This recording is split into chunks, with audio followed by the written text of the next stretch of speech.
सुबकुतगीन कहते हैं मैं शिकार का शौकीन था, लेकिन जरूरत के लिए शिकार करता था। हफ्ते में शिकार मार के लाता था, फिर पूरा हफ्ता हमारे घर वाले उसी को खाया करते। फरमाते हैं कि मैं तनख्वाह थोड़ी लेता था अपने आका से, महमूद गजनवी के वालिद सुबकुतगीन, कि मैं भाई हफ्ते में एक दिन शिकार करने जाऊंगा। कहते एक दिन मैं जंगल में शिकार करने गया तो कुछ जानवर कम नजर आए। सुबह से लेकर मैं घूमने लगा, असर का वक्त हो गया, कोई शिकार ना मिला। अब मेरे दिल के अंदर यह डर था कि अगर मगरिब मुझे यहीं हो गई तो मुझे कोई दरिंदा, कोई जानवर परेशान करेगा। इसी परेशानी के आलम में मैं दाएं बाएं देख रहा था कि हरनी का एक बच्चा मुझे नजर आया। मैंने झट से वो हरनी का बच्चा ही उठा लिया कि आज यही शिकार करूंगा। कहते हैं मैंने उसे घोड़े के आगे रखा, अपने आगे गर्दन की जानिब, और मैंने घोड़े की लगामें इस तेजी से घुमाई कि सर पट घोड़ा दौड़ाया ताकि मगरिब से कबल मैं शहर में पहुंच जाऊं, ये जंगल का इलाका गुजर जाए। कहते हैं मैं बड़ी गर्मी थी, बड़ी प्यास लगी, पर पानी ना पिया ना घोड़े को पिलाया।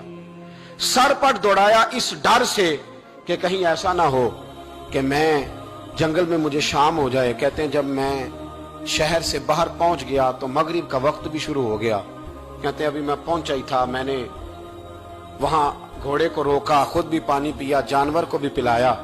कहते हैं जरा मैंने आंख उठा के देखा तो जिस हरनी का मैं बच्चा लाया था वो भी दौड़ती हुई मेरे पीछे आ गई। कहते हैं वो पीछे मेरे खड़ी है, पता नहीं कहां से बेचारी दौड़ी। मेरा तो घोड़ा था और मैंने तो सांस भी नहीं लिया। 1.5 घंटा 2 घंटे मैं भगाता लाया इस जल्दी में कि बाहर आना है। कहते हैं पलट के देखा तो उसकी सांस फूली हुई हरनी की और ललचाई नजरों से मुझे देख रही है। दिल के एक कोने से आवाज आई कि आज तो 2 शिकार हो गए। बच्चा तो पकड़ा ही, इसकी मां को भी काबू करता हूं ताकि डबल शिकार हाथ आएगा। कहते हैं फिर अंदर से मेरा दर्द बोला, अंदर से मेरा रहम बोला कि एक मां अपना बच्चा लेने आई है और इस तरह तो उसे तकलीफ नहीं दी जा सकती कि उसे ब्लैकमेल करके मां को भी रख लिया जाए।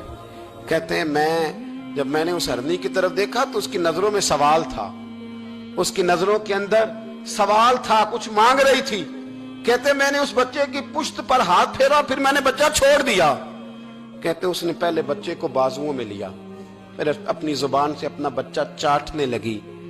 कहते हैं फिर वो जब जंगल की तरफ जाने लगी तो एक दफा उसने मेरी तरफ देखा, दूसरी दफा उसने आसमान की तरफ देखा। जिंदगी में मुझे इतना सुकून कभी नहीं आया था जितना आज आया। कहते मैं घर गया, इशा की नमाज पढ़ी, बावुजू मैं बिस्तर पे लेट गया। लोगों मेरे नसीब देखो, मुझे मदीने वाले महबूब का दीदार नसीब हुआ। रसूल करीम अलैहिस्सलाम मेरी ख्वाब में आए, मैं रोने लगा। घर महक उठा, फूल खिलने लगे, खुशबुएं बिखरने लगी। कहते हैं महबूब करीम तशरीफ लाए और क्या खूबसूरत जुमला है।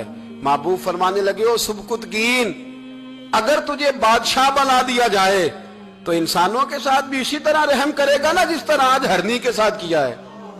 अगर तुझे बादशाह बनाया जाए तो रवैया यही रखेगा या बदल जाएगा। कहता मैं रो पड़ा। मैंने कहा यार सुल्ला, मैं तो गुलाम बनने के भी काबिल नहीं, तो बादशाह कैसे बनूंगा। फरमाया तेरी आज की अदा बड़ी पसंद आई है, अर्श के मालिक ने तुझे बादशाह बनाने का फैसला कर लिया। तेरी ये अदा बड़ी भाई है, बड़ी पसंद आई। फरमाते एक हरनी के बच्चे पे रहम खाया था, रब करीम ने मुझे बादशाही अता फरमाया।